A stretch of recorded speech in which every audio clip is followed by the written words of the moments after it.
I'm Jordan. I'm 33 years old, divorced, and a single dad of two absolutely chaotic, hilarious, and painfully honest kids, Emma, 7, and Lucas, 5. I'm not perfect. I don't live in a big house. I don't have a high-status job. I don't wear tailored suits or own a Rolex. But what I do have is a whole lot of love for my kids, a mortgage I never miss, and a spine that's gotten pretty good at holding me up, even when the people who should have had my back were the ones pushing me down. My story starts, predictably, around the holidays. You know, that time of year when everyone's pretending their family isn't weird and dysfunctional.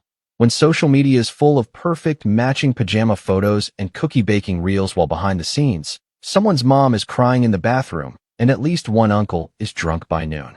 Yeah, that time.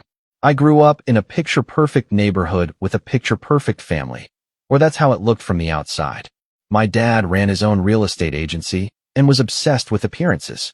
My mom was, well, let's just say she specialized in emotional gymnastics, flipping between doting and disappointed depending on who was watching. And then there's my younger brother, Chase. Golden boy, Mr. Everything. Ivy League. Tall, handsome, charming, you know the type. If he were any more polished, he'd squeak when he walked. Growing up, Chase could do no wrong. He wrecked my dad's car at 17. Boys will be boys. I missed curfew once to help a friend having a panic attack. Irresponsible and untrustworthy. Chase got straight B's. Solid effort. I got 1 B+. What happened here, Jordan? By the time we were adults, the hierarchy was pretty well established. I was the you tried your best, honey disappointment, the one with the messy divorce and the difficult kids. Chase was the investment banker with the sculpted girlfriend of the month, the one who got a standing ovation just for existing. He could walk into the house late, say nothing, and somehow still dominate the conversation. But I tried to let it go. I really did. I swallowed the little digs. The fake concern. The way my mom would talk over me anytime I tried to share something good, like when Lucas got into a great preschool or when I landed a big client. That's nice, sweetie, she'd say, and then immediately pivot to Chase's latest vacation to Turks and Caicos or his new designer watch. Still, I kept showing up. For birthdays. For Thanksgiving. For the occasional awkward dinner when I could wrangle the kids into decent clothes and force a smile through the snide remarks. I did it because I still hoped, I guess, that maybe one day they'd stop seeing me as the screw-up who got divorced at 28 and started seeing me as a man who fought for custody, who went to every parent-teacher conference, who taught his daughter how to ride a bike and his son how to tie his shoes. Then came this year's Christmas invitation, or rather, the lack of one. It started as a text from my mom. Not a call, not even a voice memo. A plain, 4-line text message that hit like a slap. Hey Jordan, after a lot of thought, we've decided to keep Christmas small this year. Chase's new girlfriend will be joining us, and we really want to make a good impression. We'll do something with you and the kids after the holidays instead. Hope you understand. I stared at the screen for a solid minute, rereading it as if the words might rearrange themselves into something less insulting. Hope you understand. Understand what exactly? That my kids, their grandchildren, weren't worthy of being around for the family Christmas because Chase's new arm candy might find them too much? That I, their firstborn son, the one who spent the last decade rebuilding his life from the ground up, didn't make the cut? I called my mom immediately. She didn't pick up. So I tried Dad. He answered, but the conversation was brief. She's just trying to avoid any scenes, Jordan, he said. You know how high-strung Chase can get when things don't go smoothly. And this girl is important, apparently. Oh, I see, I said. So to keep his mood intact, you'll just erase me and your grandkids from Christmas? Sounds smooth to me. There was a pause. Don't make this harder than it has to be. Right. Because I was the problem. I didn't tell the kids.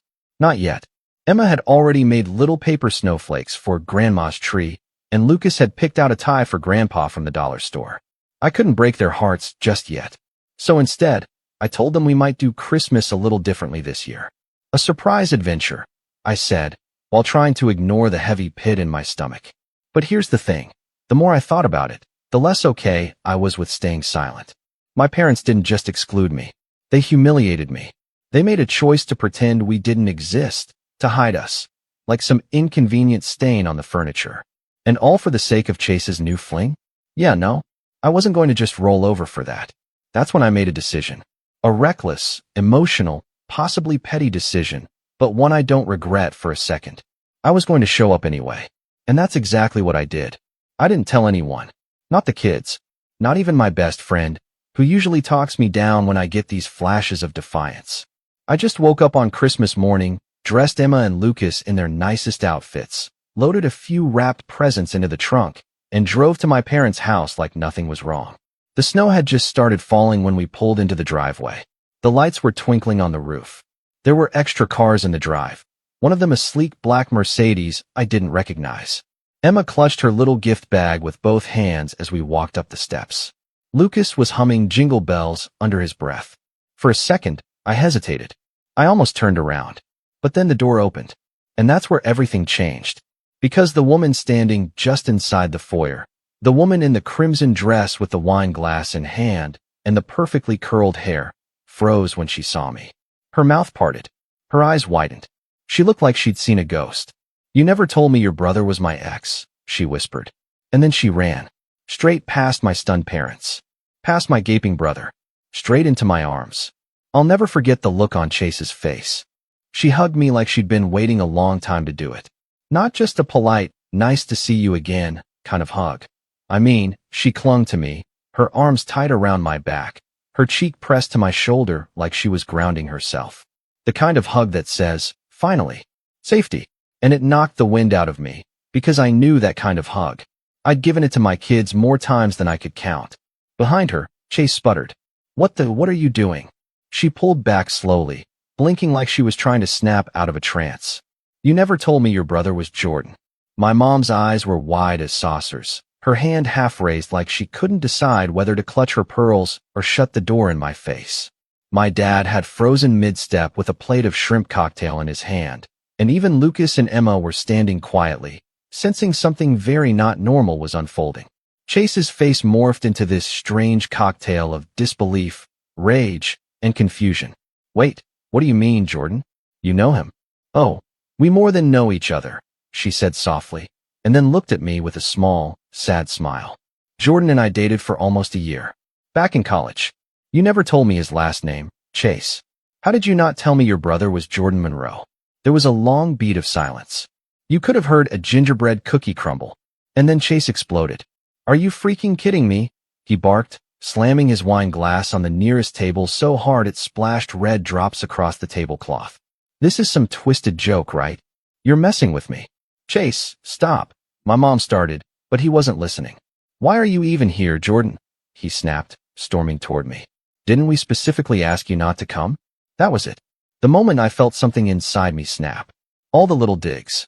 All the passive-aggressive, maybe next time invites. All the years of being told I was too much or not enough.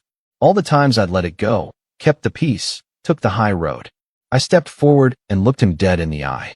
"You didn't ask me. You uninvited me. You made it clear that I was an embarrassment. That my kids weren't good enough to be here."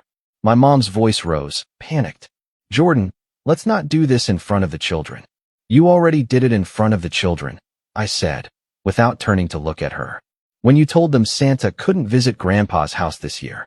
When you sent that text like I was some distant cousin who'd lost his +1 privileges. You made that call."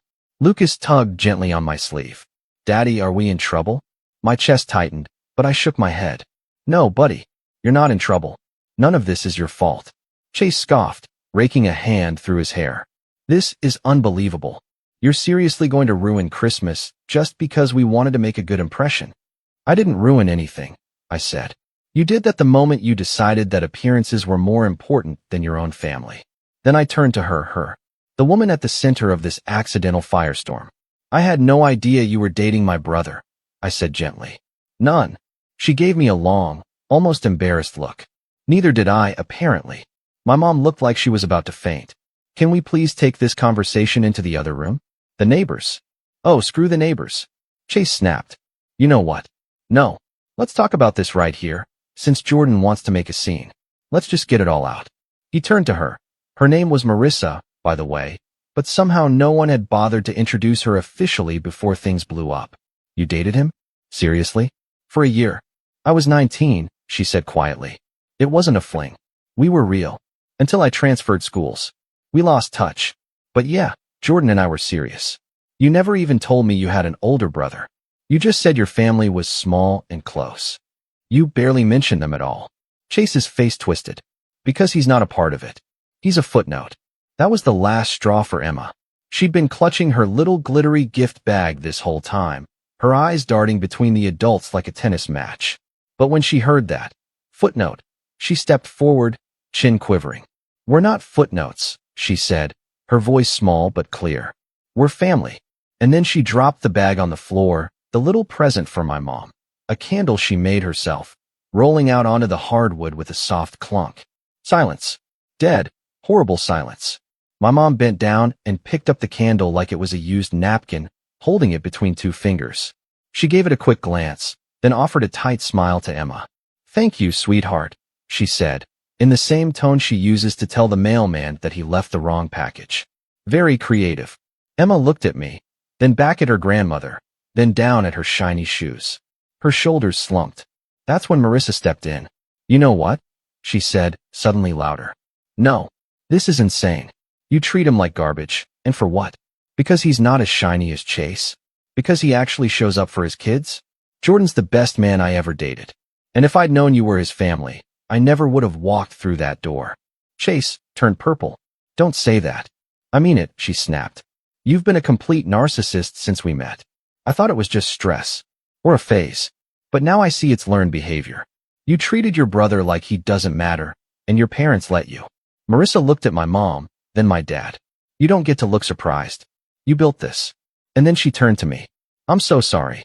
I didn't know. I swear I didn't. I believe you, I said quietly. Chase finally lost it. You think you're better than me? He shouted. You think showing up with your loser kids and your tragic divorce story makes you some kind of hero? That word hit me like a slap. Loser kids.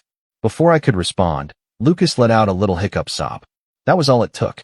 Emma grabbed his hand, and the two of them bolted for the door. I turned on instinct, following them outside. It was snowing harder now. The car was already dusted white. Emma was trying to be strong, but I could see it. The way her lips trembled, the way she blinked too hard. I'm sorry, she whispered. I didn't mean to ruin Christmas. That nearly broke me. You didn't ruin anything, I said, kneeling beside her. I'm the one who brought us here. I thought maybe things would be different this time. Behind us, the front door slammed. Heavy footsteps followed. I turned, expecting to see Chase, but it was Marissa. She was shaking. I dumped him, she said, like it had just happened in her mind as well as in reality. I told him it's over, that I want nothing to do with any of this. I blinked. You didn't have to do that. Yes, I did, she said firmly. You were right. Family isn't about appearances. It's about showing up. And I don't want to waste another second pretending this family is normal. She looked down at Emma and Lucas and smiled through tears. You two are amazing. Don't ever let anyone tell you otherwise. I nodded, swallowing back a knot of emotions. Then the door opened again. It was Chase this time. But he wasn't alone. My dad stepped out after him, expression unreadable. He took a deep breath, looked at me, then at the kids, then back at Chase. And then he said something I wasn't expecting at all. Maybe it's time we had a real conversation. And that's where everything shifted. The dynamics, the power, the illusion of unity shattered, and the fractures had never been more visible. But what came next? What my mom said, what Chase did. That's when it all really went off the rails. I didn't answer right away. Not because I didn't have anything to say, trust me, I did, but because I was trying to figure out who my dad was really talking to. His words, maybe it's time we had a real conversation, just hung there in the snow-chilled air, suspended like the breath fog between us. But his eyes weren't on me. They were on Chase. Chase, who looked like someone had just knocked the wind out of him. What? He asked, squinting like he'd misheard. My dad didn't flinch. You heard me. And just like that, the family hierarchy, the carefully curated house of cards my parents had spent decades balancing, shifted. Not collapsed, not yet. But something tilted. Something undeniable. Inside, the door creaked open again, and this time my mom's voice cut through the air like an icicle snapping. Alan, what are you doing? She hissed. We agreed. No, my dad said, still not looking away from Chase. You agreed. I went along with it because I was tired, and honestly, because it was easier than fighting with you. But this, he gestured toward us, to the kids shivering beside me. to Marissa still trembling behind me.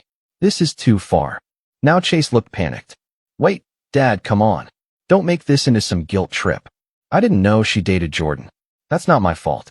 It's not about Marissa, Dad said calmly. It's about the way you've treated your brother for years. The way we've treated him. That last part. We landed like a cold stone in my chest. I'd spent so long believing I was alone in that realization. That maybe I was exaggerating or being overly sensitive, or that somehow I'd earned the scraps of love they threw my way.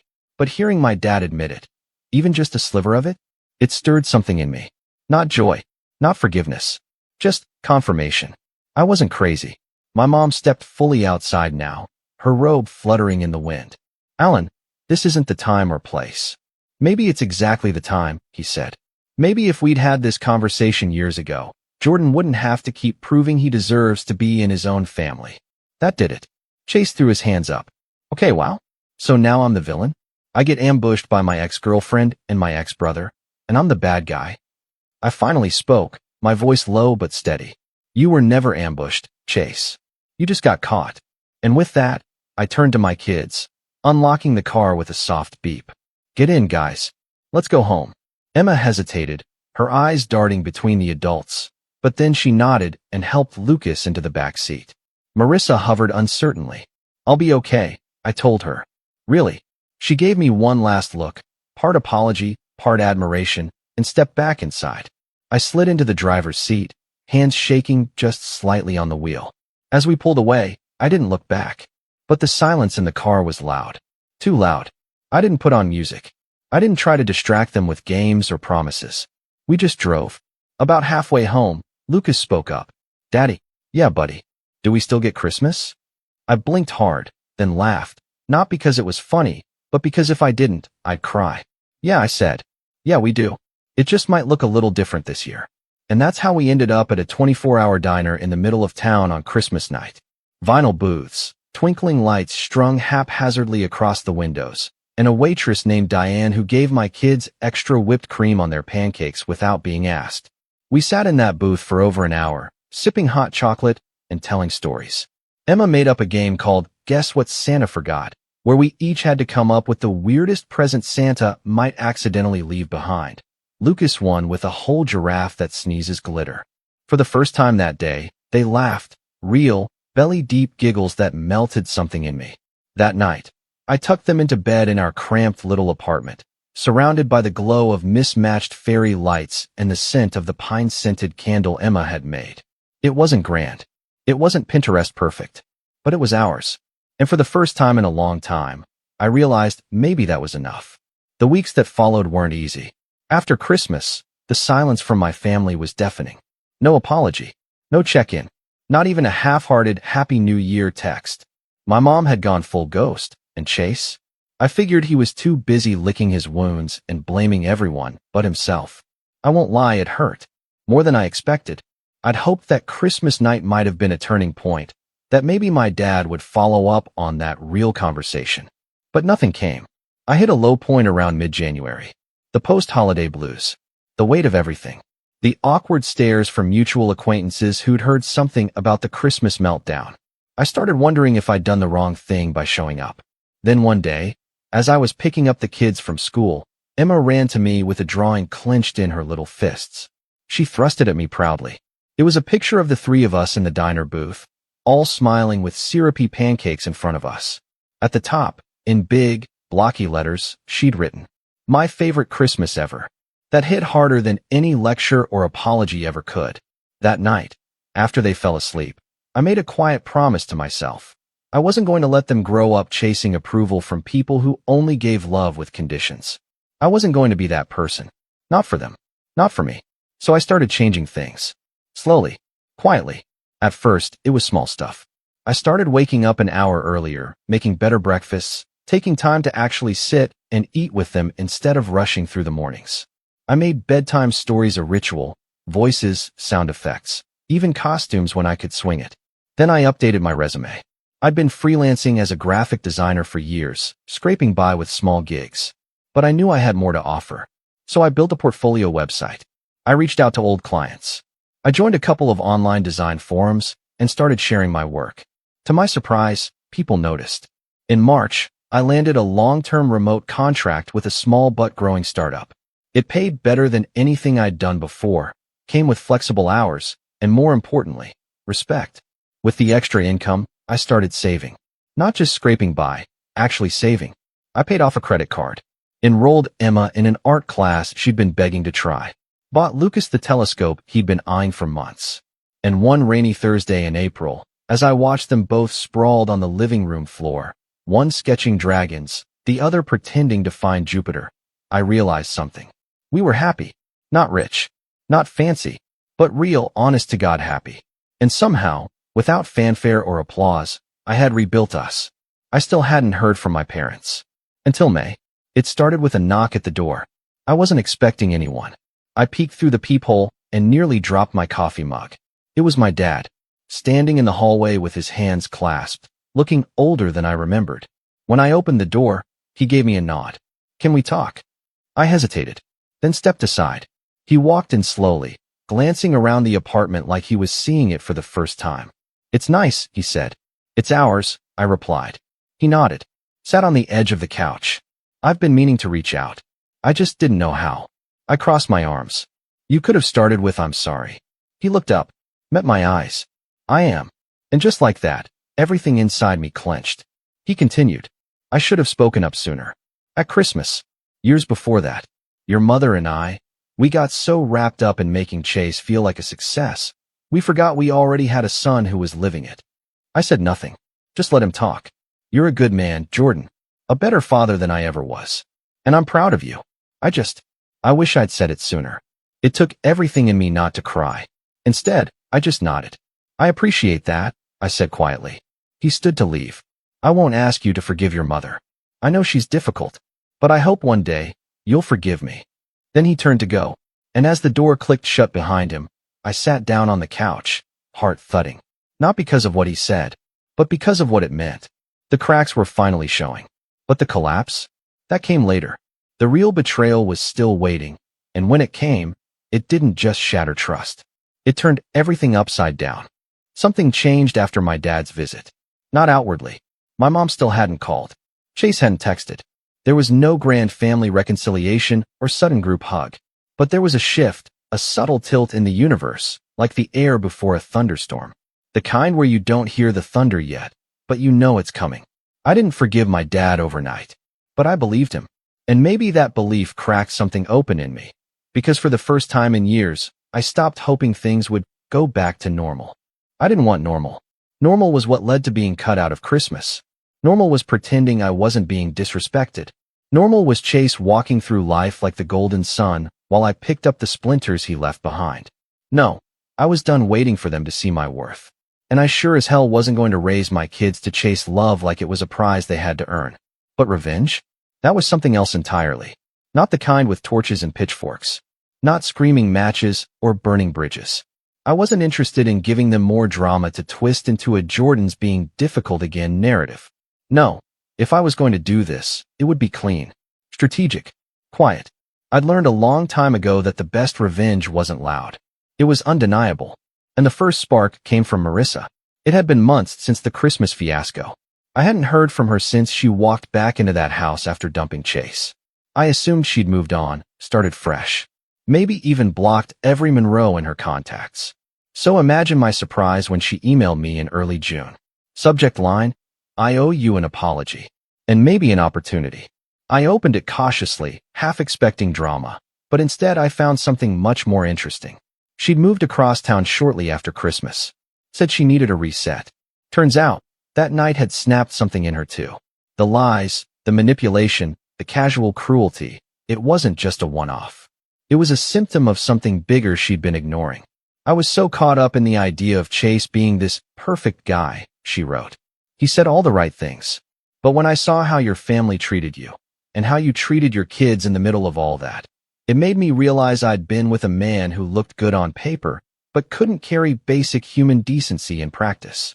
She'd started working with a nonprofit that provided small business grants for single parents and marginalized entrepreneurs. And guess who she thought of when they launched a new initiative for digital creators? "I remember you saying you were doing graphic design," she wrote. This program is offering mentorship, funding, and a community for creatives building their own business. If you're interested, I'll fast-track your application. At the bottom of the email was a link. I stared at it for a long time. Not because I didn't want it. I did, but because I knew what it represented. A door opening. A door that didn't lead back to them. A door that led away. I clicked it. The application wasn't long, but it made me think about things I hadn't put into words before. My goals. My mission. Who I wanted to serve. Why I started designing in the first place. To create things that made people feel seen. Not polished. Not corporate. Just real.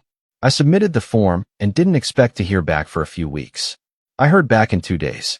I'd been accepted, with a $10,000 business grant, 6 months of mentorship, and a feature spot at their annual showcase in September. When I read the email, I didn't scream or punch the air. I just sat there in the living room, the kids asleep in their beds, and let the warmth wash over me. For the first time in a long time, I had momentum, and I wasn't going to waste it. The next few weeks were a blur. I started building a brand, not just a portfolio, but a voice. My mentor helped me define my niche. Custom branding for indie creators, small businesses, and nonprofits that didn't want the cookie-cutter corporate vibe. And the work poured in. Word spread. Clients referred friends. I set boundaries. I raised my rates. I hired a part-time assistant to help with admin. I bought better equipment. I redesigned my website. I even got featured in a design blog for my work with a local bakery that wanted to rebrand after the pandemic. By the end of July, I wasn't just making rent, I was saving. And through it all, I kept quiet. I didn't tell my parents. Didn't send them links. Didn't brag or gloat. But I knew it was only a matter of time before they found out. Because Chase, he hated being upstaged. Especially by me. And sure enough, the first crack came in the form of a phone call. It was my mom. Which alone was enough to make me pause. I answered cautiously. Hello. She didn't waste time on small talk. I heard you've been working with Marissa again, she said. Not how are you? Not congratulations. Just that clipped, frosty tone she always used when she felt out of control. Working with her? No. She helped me get a grant. That's it. She made a humming sound. Interesting. Because Chase said she's been talking about you. Quite a bit, apparently. I raised an eyebrow, even though she couldn't see it. Did Chase also mention that he's the reason she left in the first place? She ignored that. Look, Jordan, I just want to make sure you're not planning to cause problems. With the showcase coming up, and your sudden success, I know how easy it is for things to go to your head. I almost laughed. My success isn't sudden, Mom. It's just that none of you were paying attention before. There was a pause. Then she softened, or tried to. We're proud of you. You know that. No, I said calmly. You're concerned about how I might use it. That's not the same thing. She bristled. Well, I just hope you'll remember who supported you when it really mattered. I didn't respond. Because the truth was, they hadn't. They only showed up when they thought I had something to offer. And that realization clarified everything. The showcase was in early September. A big event. Open to the public. Attended by local press, small business owners, and potential investors.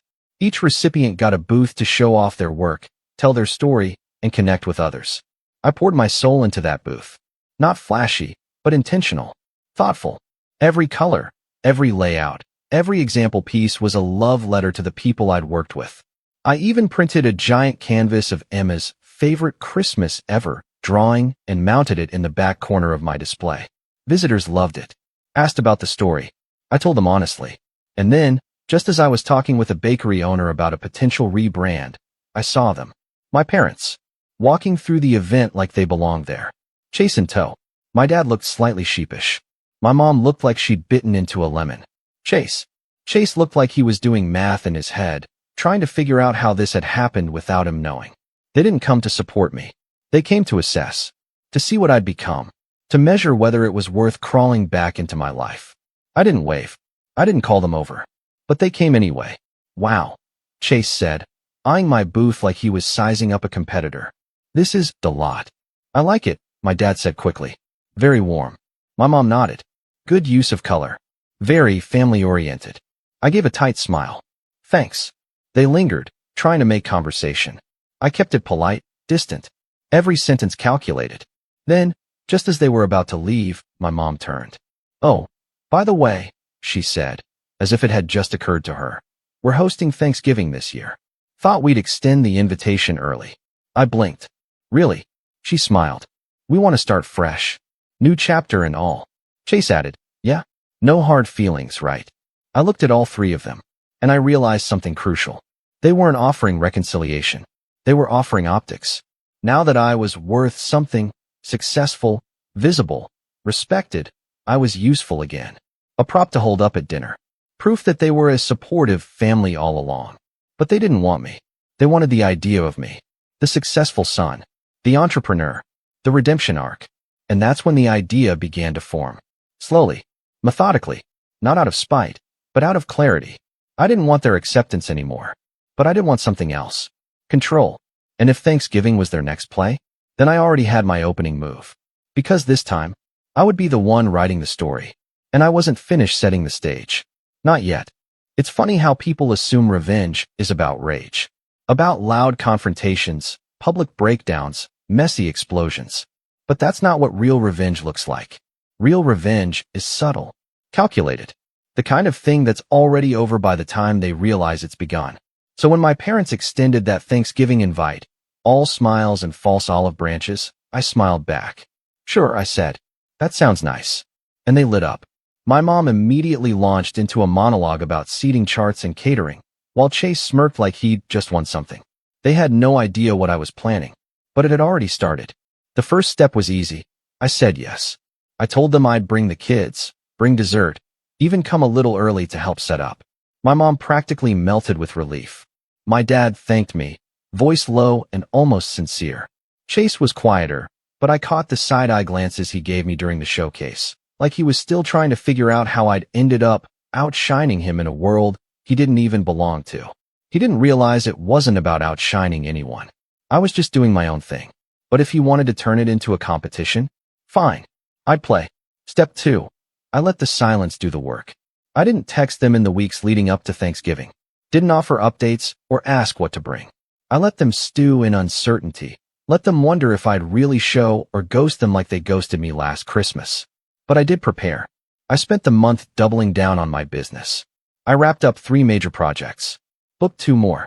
Finished the final design for the nonprofit that gave me the grant, and they loved it so much, they offered me a speaking slot at their winter conference. I also set up a small scholarship fund with a portion of my earnings to help young designers from low-income homes. I didn't announce any of this. I just did it. Because the best kind of revenge isn't revenge. It's success that doesn't need them anymore. Thanksgiving Day. I dressed the kids in matching fall outfits Emma picked out herself. I wore a simple navy sweater and jeans. Nothing flashy. Just clean, calm, present. Before we left, I made a quick stop. A small stack of envelopes. Labeled and sealed. 1 for Chase. 1 for Mom. 1 for Dad. I tucked them in my bag, heart steady. We arrived at noon. The house was immaculate, as usual. Fake pumpkins on the steps. A decorative chalkboard that read, thankful, blessed, family obsessed, in my mother's neat cursive. Emma rolled her eyes at it and whispered, "That's a lie," which made me almost burst out laughing. They greeted us at the door like nothing had ever happened. My mom swept the kids into a hug. My dad clapped me on the back like we were old friends. Chase. Chase offered a nod and a tight-lipped smile. I handed off the pie I'd brought, made by Emma and Lucas the night before, and said, "Give it 10 seconds before you pretend it's too sweet." My mom let out a tight laugh, missing the point. We settled in. The kids ran off to explore. Chase's latest date, some tall, willowy blonde named Erica, made polite small talk, but didn't seem all that engaged. Then came dinner. And the speech. My dad stood at the head of the table, carving knife in hand, and raised his glass. "This year," he began, "I want to give thanks to something unexpected." He looked at me. To reconciliation. To growth. To second chances. Everyone clapped. Everyone except me. I just smiled. And when the applause died down, I reached into my bag and pulled out the 3 envelopes. "I brought something too," I said. "Since we're doing gratitude." I passed them out. Mom, Dad, Chase, and leaned back in my chair. They hesitated, then opened them. And read. My dad's eyes widened first. My mom's face went pale. Chase. He went red. Because inside each envelope was a single sheet of paper. Not hostile. Not cruel. Just facts. Mom's envelope. A full summary of every tax deduction I'd tracked over the last year, including childcare, freelance expenses, and a recent charitable donation in her name to a shelter for domestic violence survivors. The same shelter she'd mocked once when I volunteered there, calling it a place for people who made bad decisions. At the bottom, a note. You always said I'd never amount to much. I figured it was only fair to prove you wrong, and let you claim the credit for once. Dad's envelope. A copy of the keynote speech I'd been invited to give at the winter conference. Topic: Redefining Success. The Power of Building Without a Safety Net. Underneath that, a signed thank you letter from the nonprofit director for the scholarship I'd created, in my dad's name. A scholarship for resilient individuals from unsupportive families who choose growth anyway. At the bottom, thanks for the silence. It taught me how to speak for myself. Chase's envelope. This one took longer. Inside, he found a breakdown of a business pitch he'd quietly submitted to the same nonprofit months earlier. A real estate tech idea he thought would impress the board. He had no idea I knew about it, but Marissa had quietly shared it with the committee after he'd ghosted her and tried to name-drop my success. The letter included their formal rejection and a brief note explaining why. We don't partner with people who use others as leverage, nor with those who treat family as disposable. Your brother earned this opportunity. You didn't. I watched him read it twice. Then a third time. His jaw clenched. You sabotaged me. I shook my head. No. I just stopped cleaning up after you. My mom looked like she was about to explode. How dare you turn this into some spectacle? This was supposed to be a reunion. No, I said calmly. This was supposed to be another photo op. One where you could trot me out and say, look how far Jordan's come, like you had anything to do with it. I stood, slow and steady. The kids watched from the doorway, silent. You didn't want me here last year because you were afraid I'd embarrass you, I said. This year, you invited me because now I make you look better. You never wanted me. You wanted a version of me that made you look good. I turned to Chase. You used to look down on me. I let you. You treated me like a footnote in my own family. And I let you. Then I looked at all of them. But I'm not here to be forgiven. I'm not here to be accepted. I'm here to make something clear. I don't need any of you. My mom stood, tears in her eyes, but they weren't regretful tears. They were the kind people cry when their mask slips. You ungrateful little. I'm not ungrateful, I said. I'm done. And then I turned to my kids. You ready to go? They nodded. We walked out as the table erupted behind us. Voices rising, plates clattering. I didn't look back. I didn't need to. The fallout came fast. Chase tried to smear me on social media, said I'd lied, manipulated people, turned our family against each other. But I didn't respond.